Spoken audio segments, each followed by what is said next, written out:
नमस्कार। इस बात से आप सभी भली-भांति परिचित हैं कि कोरोना महामारी ने इस देश को झकझोर कर रख दिया है। अगर हम बात करें कि कोरोना महामारी के खिलाफ हम किस तरीके से अपने को सुरक्षित रख सकते हैं, तो इलाहाबाद केंद्रीय विश्वविद्यालय के कुछ ऐसे वैज्ञानिक और शोधकर्ताएँ हैं, जिन्होंने इस महामारी के खिलाफ जंग लड़ने के लिए कुछ ऐसी दवाएँ खोजी हैं और कुछ ऐसे उपाय भी बताए हैं, जिनसे हम अपने आप को सुरक्षित रख सकते हैं। तो आइए चलते हैं इलाहाबाद केंद्रीय विश्वविद्यालय के विज्ञान संकाय में, जहां के प्रोफेसर और शोधकर्ताओं ने कुछ ऐसी चीज़ों की खोज की हैं जिनसे इस महामारी से निपटने के लिए हमें उपाय भी बताए हैं। तो आइए देखते हैं कि यहाँ पे किन किन चीज़ों पर शोध किया गया है और किन चीज़ों का निर्माण किया गया है। हम सभी इस पहलू से भली भांति परिचित हैं कि पिछले 2 वर्षों से कोरोना वायरस की महामारी के चलते आम जनजीवन अस्त व्यस्त हो गया। इसी बीच इस विपदा से निपटने के लिए हमारे देश के वैज्ञानिकों, शोधकर्ताओं ने दिन रात एक करके ऐसे शोध किए जो आम जनमानस के लिए कारगर सिद्ध हुए। शोध और खोज की बात की जाए तो देश के महत्वपूर्ण शिक्षण संस्थाओं में से एक इलाहाबाद केंद्रीय विश्वविद्यालय की भूमिका अहम रही है। यहाँ के विज्ञान संकाय के द्वारा कोरोना जैसे विपदा में अवसर को तलाशा गया। विज्ञान संकाय के अंतर्गत कार्यरत विभागों के प्रोफेसर और शोधकर्ताओं ने कोरोना के खिलाफ होने वाली लड़ाई को सरल बना दिया। विज्ञान संकाय के द्वारा किन क्षेत्रों में कार्य किया जा रहा है, इसके बारे में विज्ञान संकाय के डीन प्रोफेसर शेखर श्रीवास्तव ने जानकारी दी। जब से ये कोविड आया है तब से बहुत सारे शोध जो है कोविड के ऊपर हो रहे हैं साइंस फैकल्टी में। स्पेशली बायोकेमिस्ट्री डिपार्टमेंट ने 3D मास्क का आविष्कार किया है जो अभी पेटेंट होने जा रहा है। इसके अलावा IIDS में एक सेंटर है science and society, centre for science and society, उसने काफ़ी अच्छा काम किया है। उसने हर्बल इन्हेलर बनाया है और साथ साथ स्पर्श सैनिटाइज़र बनाया है। स्पर्श सैनिटाइज़र में अजवाइन की भी मात्रा मिली है जो कि वायरस को किल करती है। इसके अलावा बायो इन्फॉर्मेटिक्स डिपार्टमेंट है हमारा, उसने इन सिलिको ड्रग डिज़ाइन का भी काम किया है। इस प्रकार हमारे साइंस फैकल्टी में biochemistry department, centre for science and society and bio informatics department ये सब काम में लगे हुए हैं और कोरोना को मात दे रहे हैं। ये तीनों अपना अपना काम कर रहे हैं। अब जैसे 3D मास्क सबसे पहले बना यहाँ, उसका पेटेंट हो रहा है, और सैनिटाइज़र बने, मास्क बने और ड्रग्स भी बन रहे हैं।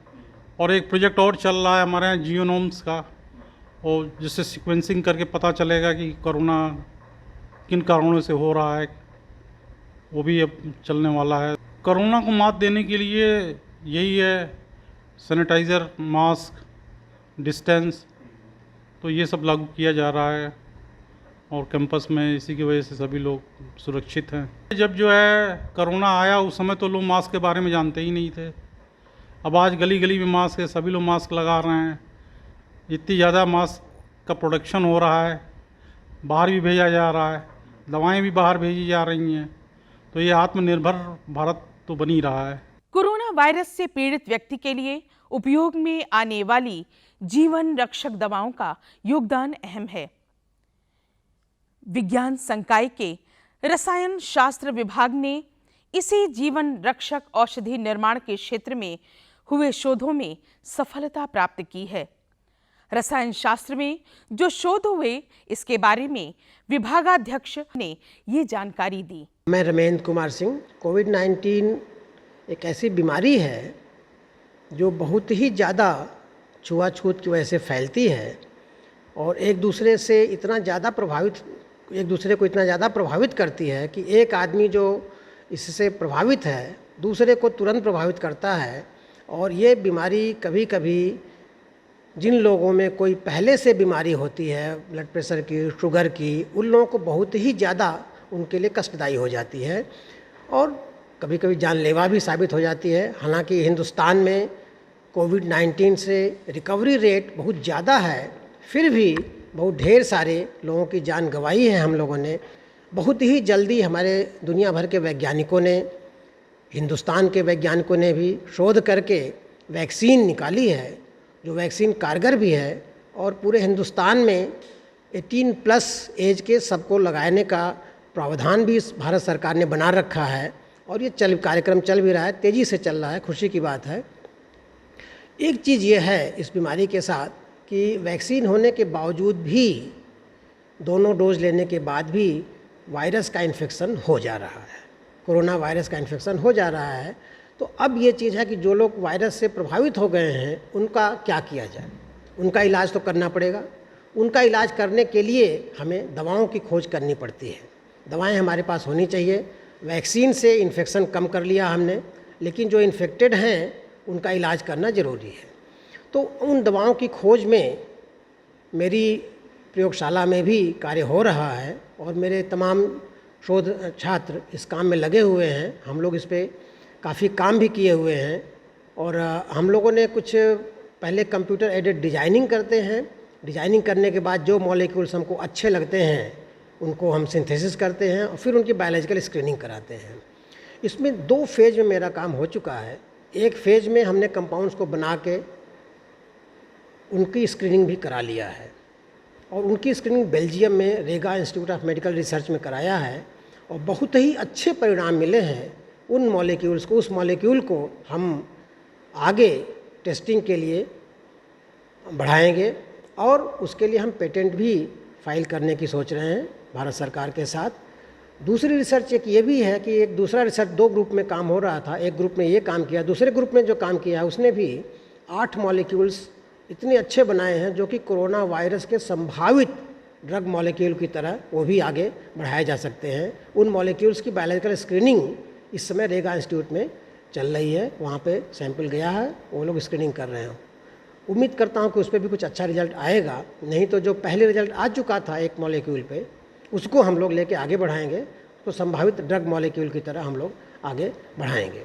अगर ये ड्रग मॉलिक्यूल सक्सेसफुल होता है लैब परीक्षण में, उसके बाद क्लिनिकल ट्रायल्स होते हैं ह्यूमन बीइंग्स पे, आदमियों के ऊपर। अगर ये सारे परीक्षणों को पास कर लेते हैं हमारे मॉलिक्यूल्स, तो एक ड्रग के तौर पे इनको मार्केट में उतारा जा सकता है। अब बात रही कि इनकी उपयोगिता, तो जिन मरीजों को, जिन लोगों को हम वैक्सीन से नहीं बचा पा रहे हैं और ये वायरस शरीर में फैल के लंग्स तक पहुंच जाता है और लंग्स को पूरा आच्छादित कर लेता है, घेर लेता है, सांस लेने में दिक्कत होने लगती है और अल्टीमेटली पेशेंट की डेथ हो जाती है। तो ये दवा होने के बाद हम इस चीज़ से ज़रूर बच जाएंगे।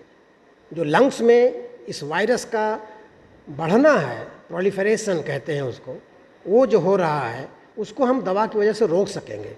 ऐसी ही चीज़ दवाओं की वजह से हम तमाम अन्य वायरल डिजीजेज को ब्लॉक कर पा रहे हैं। जैसे HIV को भी हम रोक लेते हैं और HIV से इन्फेक्टेड आदमी अपना पूरा जीवन जी लेता है करीब करीब, वैसे ही इस केस में भी मृत्यु दर को काफ़ी कम किया जा सकता है। कोरोना वायरस से बचाव में हैंड सैनिटाइजर की उपयोगिता अहम है। यह काफी हद तक वायरस से बचाव में सहायक है। इसके निर्माण में विश्वविद्यालय में साइंस एंड सोसाइटी केंद्र ने महत्वपूर्ण शोध किया। इस केंद्र के द्वारा हर्बल हस्त प्रक्षालक हैंड सैनिटाइजर का निर्माण किया गया। हर्बल सैनिटाइजर के बारे में जानकारी देते हुए साइंस एंड सोसाइटी केंद्र के प्रमुख व associate professor doctor Rohit Mishra ने ये जानकारी दी। जैसा कि आप सभी जानते हैं कि इलाहाबाद विश्वविद्यालय भारत का चौथा पुराना विश्वविद्यालय है और centre of science and society यह केंद्र सबसे युवा केंद्र के रूप में उभर कर आया है। हम सभी ने जब कोरोना की महामारी आई तो उसमें हमारे सेंटर के पास IIT BHU design innovation centre में मिनिस्ट्री ऑफ एजुकेशन द्वारा एक प्रोजेक्ट चल रहा था, जिसमें हम लोगों ने शुरुआती दौर में ही हर्बल सैनिटाइज़र स्पर्श को डेवलप किया। यह सैनिटाइज़र औषधीय तेलों युक्त है, जिसमें अजवाइन का इसेंशियल ऑयल मिलाया गया है, जिसमें 70% थाइमॉल पाया जाता है। यूरोपियन फार्मास्यूटिकल एजेंसीज़ ने थाइमॉल को एज ए सैनिटाइजिंग एलिमेंट घोषित किया है। दूसरा, इसमें सिम्बोबोगान फ्लेक्सियोसस जिसको लेमन ग्रास कहते हैं उसका कंपाउंड मिलाया गया है। तीसरा लिनालुल नामक कंपाउंड जो कि लेवेंडुला ऑर्गस्टिफोलिया नामक प्लांट से निकाला गया है उसमें मिलाया गया है। ये सब एंटीवायरल एक्टिविटीज़ के लिए हैं। इस दौरान यह 28 मई 2020 को हमारे विश्वविद्यालय के कुलपति ने इसका इनॉग्रेशन किया था। साथ ही साथ इसी कड़ी में चूँकि कोरोना की जब सेकेंड वेव आई तो उसमें हमें स्टीम लेने के लिए बहुत सारे वैज्ञानिकों ने बताया। उस तर्ज पे हम लोगों ने इन्हेलेशन के लिए कुछ काम किया। विश्वविद्यालय के समस्त शोध छात्रों एवं शिक्षकों ने मिलकर ये श्वसक नामक हर्बल नेज़ल इन्हेलर को डेवलप किया है। इसमें भी औषधीय प्लांट इसेंशियल ऑयल को मिलाया गया है। यह plant essential oil direct inhale के माध्यम से हमारे लंग्स में कोरोना और अन्य श्वसन संबंधी संक्रमण को रोकने में सहायक होते हैं। जैसा कि वैज्ञानिकों ने बताया कि उस समय सोशल डिस्टेंसिंग को फॉलो करके हम बच सकते हैं, मास्क लगा के बच सकते हैं।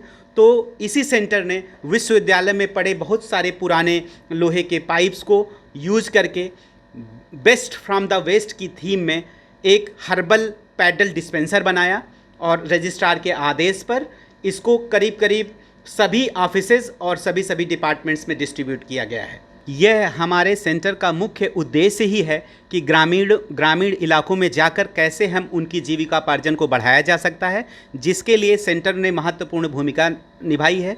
और उसके तहत मिनिस्ट्री ऑफ रूरल डेवलपमेंट ने डॉक्टर श्यामा प्रसाद मुखर्जी अर्बन योजना को भी सम्मिलित किया है और हमारे इस सेंटर को पूरे उत्तर प्रदेश की इस योजना का इवैल्यूएशन का कार्य मिला हुआ है।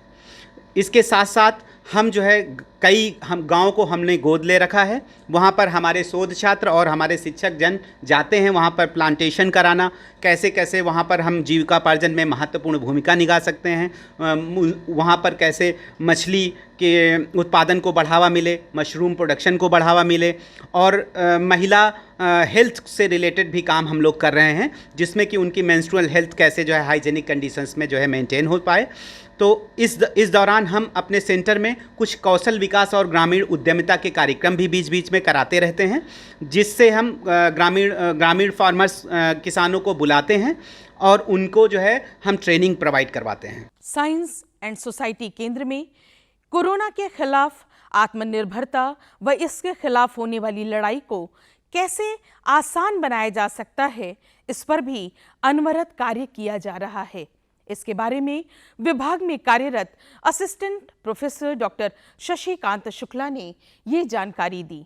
क्योंकि ये जो हमारा विभाग है इसका मुख्य उद्देश्य यही है कि किस प्रकार से हम जो ग्रामीण उद्यमिता को आगे बढ़ाएं और ग्रामीण क्षेत्रों में व्याप्त समस्याओं पे कुछ ऐसा शोध हम करें जिसकी वजह से जो हमारा समाज है, जो समाज का अंतिम भाग है, वो पूरी तरह से लाभान्वित हो सके। तो चूँकि जब मैं रिसर्च में था, अपने शोध कार्य में था, तो मैं कृषि आधारित शोध पे मेरा काम था, जिस पे मैंने वर्क किया था अपने पीएचडी के दौरान।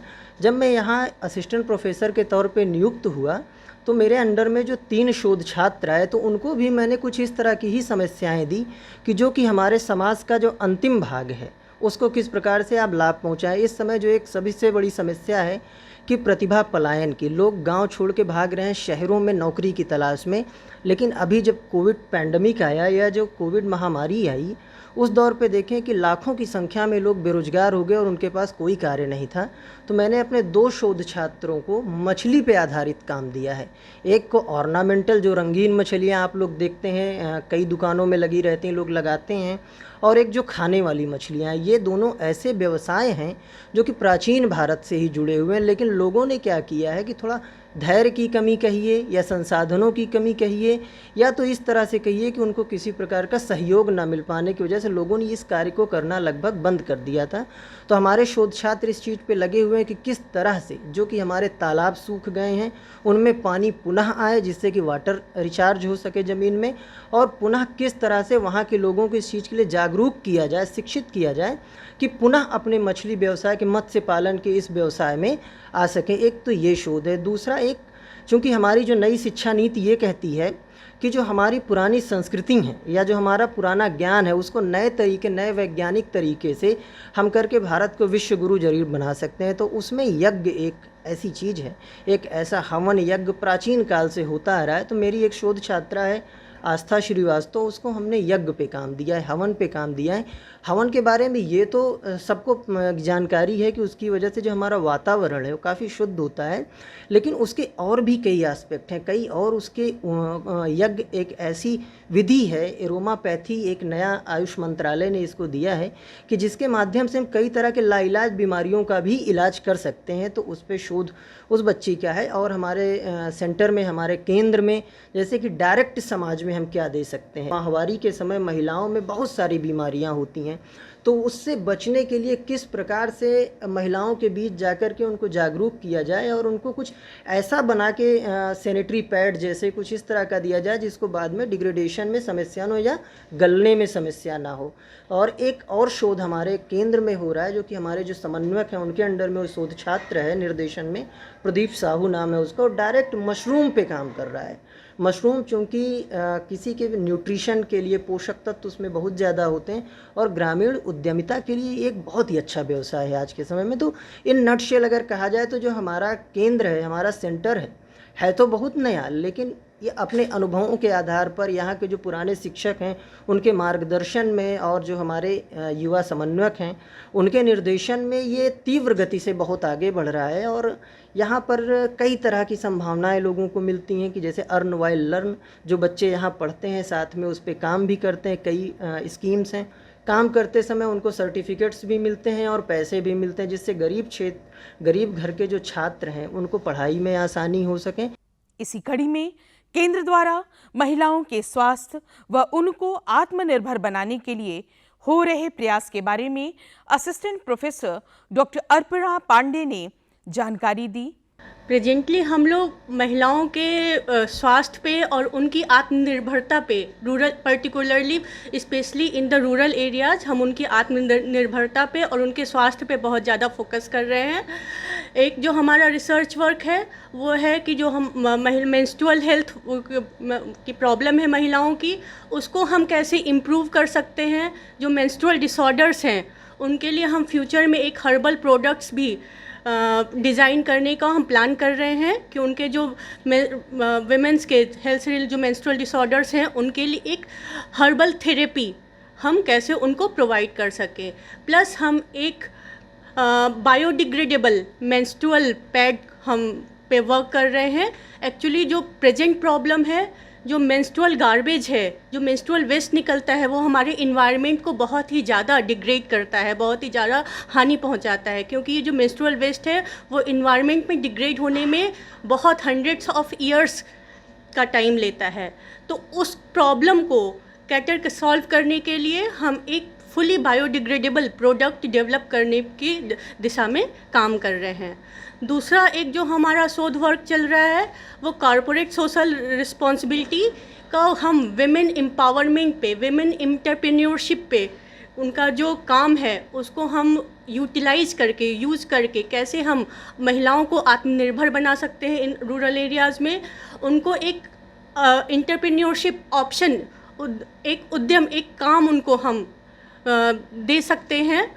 उस पे हम काम कर रहे हैं कि हम कॉरपोरेट वर्ल्ड से लाइजनिंग करके उनके जो रिसोर्सेज को यूटिलाइज करके हम रूरल एरियाज़ के डेवलपमेंट में, पर्टिकुलरली रूरल विमेंस के डेवलपमेंट में हम उसको कैसे यूज कर सकते हैं, उसको उस डायरेक्शन में, इस दिशा में हम काम कर रहे हैं। एक से दूसरे व्यक्ति के बीच फैलने वाले वायरस के संक्रमण को रोकने में मास्क महत्वपूर्ण है। इसीलिए मास्क पहनना जितना आवश्यक है उतना ही आवश्यक है गुणवत्ता युक्त मास्क का प्रयोग किया जाए। इसी को ध्यान में रखते हुए विज्ञान संकाय के बायोकेमिस्ट्री विभाग द्वारा 3D मास्क को डिजाइन किया गया है। 3D मास्क की विशेषताएं और स्वास्थ्य के लिए यह कितना लाभप्रद है, इसके बारे में बायोकेमिस्ट्री विभाग के प्रोफेसर डॉक्टर मुनीश पांडे ने ये जानकारी दी।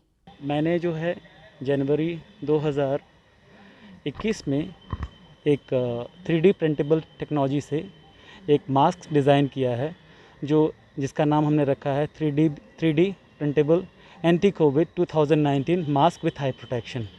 इस मास्क की खूबी ये है कि अक्सर हमने देखा था कि हमारे यूनिवर्सिटी में जो टीचर बुज़ुर्ग हैं उनको चश्मे की आवश्यकता पड़ती है। अक्सर ये देखा गया है कि मास्क जब हम लगाते हैं तो मास्क के साथ में क्या होता है कि चश्मे पे एक धुंधली सी परत आ जाती है और ये इरिटेट करता है। आज के डेट में देखा जाए तो पिछले 1 साल से हम लोग ऑनलाइन क्लासेस ले रहे हैं और हमने कुछ बच्चों से अपने कहा कि भाई अभी जो है बेसिकली मैं मॉलिक्यूलर बायोलॉजी में काम हमने किया है और हमारा काम कैंसर बायोलॉजी पे ज़्यादातर है, लेकिन हमने अपने बच्चों से कहा और कुछ हमारे मित्र हैं जो जैसे नारायणा मेडिकल कॉलेज के हैं, प्रोफेसर शिवा कुमार और प्रोफेसर कार्तिकेयन, इनसे मिलके हमने ये सोचा कि क्यों ना हम एक मास्क की डिज़ाइन करें और इसको पेटेंट ऑफिस कलकत्ता में जमा करें। फिर हमने इस डिज़ाइन को 2020 जनवरी में सबमिट किया, टेक्निकल इसका अप्रूवल हुआ और पिछले महीने ही इसको अप्रूव किया। अभी ये फ़िलहाल पब्लिश नहीं हो पाया है, हो सकता है कि 1-2 महीने में ये मास्क पब्लिश हो जाए। मास्क की खूबी ये है कि ये 5 लेयर द्वारा बना गया है, इरिटेट नहीं करता है, आपको पोल्यूशन प्रदूषण से साथ में और बैक्टीरिया वायरस से प्रोटेक्शन देता है। हमने इसको 5 लेयर में ऐसे बनाया है और 3D प्रिंटेबल टेक्नोलॉजी से बनाया है कि जिससे ये आम जनता के लिए काम आ सके। मास्क की कीमत ज़्यादा नहीं है, सभी लोग अफोर्ड कर पाएंगे। हमें लगता है करीब 100 रुपये के आसपास या 150 रुपये के आसपास इसकी कीमत बनेगी। काफ़ी लोग इसके लिए हमसे संपर्क में आए और हम और प्रयास कर रहे हैं कि कैसे ये अच्छा बेहतर किया जा सकता है। हम उम्मीद करते हैं कि अगले साल तक अगर कोई कंपनी या कोई और जो बनाने वाले फार्मास्यूटिकल कंपनी इस पर्टिकुलर डिज़ाइन को एक्सेप्ट करती है और हमसे संपर्क करती है तो इसकी प्रोडक्शन शुरू किया जाएगा। ये मास्क जनमानस के लिए बड़ा ही जनोपयोगी रहेगा। लोग खास करके बच्चों और बुज़ुर्गों के लिए ये ज़्यादा लाभदायक रहेगा क्योंकि ये इरिटेट नहीं करता है। आदमी आराम से इसको पहन सकता है और काम कर सकता है। अभी फ़िलहाल क्या है कि जो कोविड प्रोटोकॉल है उसके तहत हमारे पास तो आइडियाज़ तो बहुत हैं, लेकिन हम बच्चों के साथ में क्योंकि हमको हॉस्पिटल बेस्ड स्टडी करना पड़ेगा, हमें केस कंट्रोल होता है, लेकिन पूरी दुनिया इसके लिए डरी हुई है। अभी क्या है कि हमें पहले क्या करना, प्रोटेक्शन की ज़रूरत पड़ेगी। अगर हम अपने आप को प्रोटेक्ट कर लेते हैं तभी कुछ आगे हम कर पाएंगे। बच्चे पिछले 15 दिन से हमारे जो रिसर्च स्कॉलर हैं वो आ रहे हैं और हमारा जो काम हमने बताया कि हमारा कैंसर पे काम है, सैंपल्स नहीं मिल पा रहे हैं, लेकिन उम्मीद करते हैं कि ये चीज़ें अभी पहले हम अपने आप बचाव कर लें और मैं सबसे यही उम्मीद करता हूँ कि जल्दी से जल्दी जो भी वैक्सीन अवेलेबल है लोगों के पास वो पहले अपने आप को वैक्सीनेट कर लें। हाँ, ये है कि रिपोर्ट्स जो बताती हैं, जो अच्छे जर्नल में छपी हुई हैं, ये बता रहे हैं कि आपको जो है वैक्सीन ही प्रोटेक्ट कर पाएगी और साथ में जैसे मास्क हुआ और भी सारी चीज़, जो उचित दूरी जो मोदी जी ने कहा है कि 2 गज की दूरी, वो बना के रखना ज़रूरी है। कोरोना जैसे विपदा में आम जन को ध्यान में रखते हुए इलाहाबाद केंद्रीय विश्वविद्यालय अनवरत नए शोध व आविष्कार कर रहा है जिससे कोरोना जैसे विपदा से निपटा जा सके। विज्ञान संकाय में कार्यरत प्रोफेसर व शोधार्थी कोरोना संक्रमण से बचाव करते हुए कुशलतापूर्वक अपनी गतिविधियों को संचालित कर रहे हैं। इलाहाबाद केंद्रीय विश्वविद्यालय में विज्ञान संकाय के छात्रों द्वारा, प्रोफेसर द्वारा, वैज्ञानिकों द्वारा किन किन चीज़ों की खोज की गई है, herbal sanitiser, inhaler, 3D mask. लेकिन इन सब चीज़ों के बीच यहाँ भी महत्वपूर्ण बातें हैं कि हम कोरोना महामारी के खिलाफ अपने आप को कैसे सुरक्षित रख सकते हैं। उसके लिए हमें मास्क अवश्य लगाना होगा, 2 गज की दूरी बनाकर रखना होगा और टीकाकरण भी अवश्य कराना होगा, जिससे इस महामारी के खिलाफ यह जंग हम जीत सकते हैं।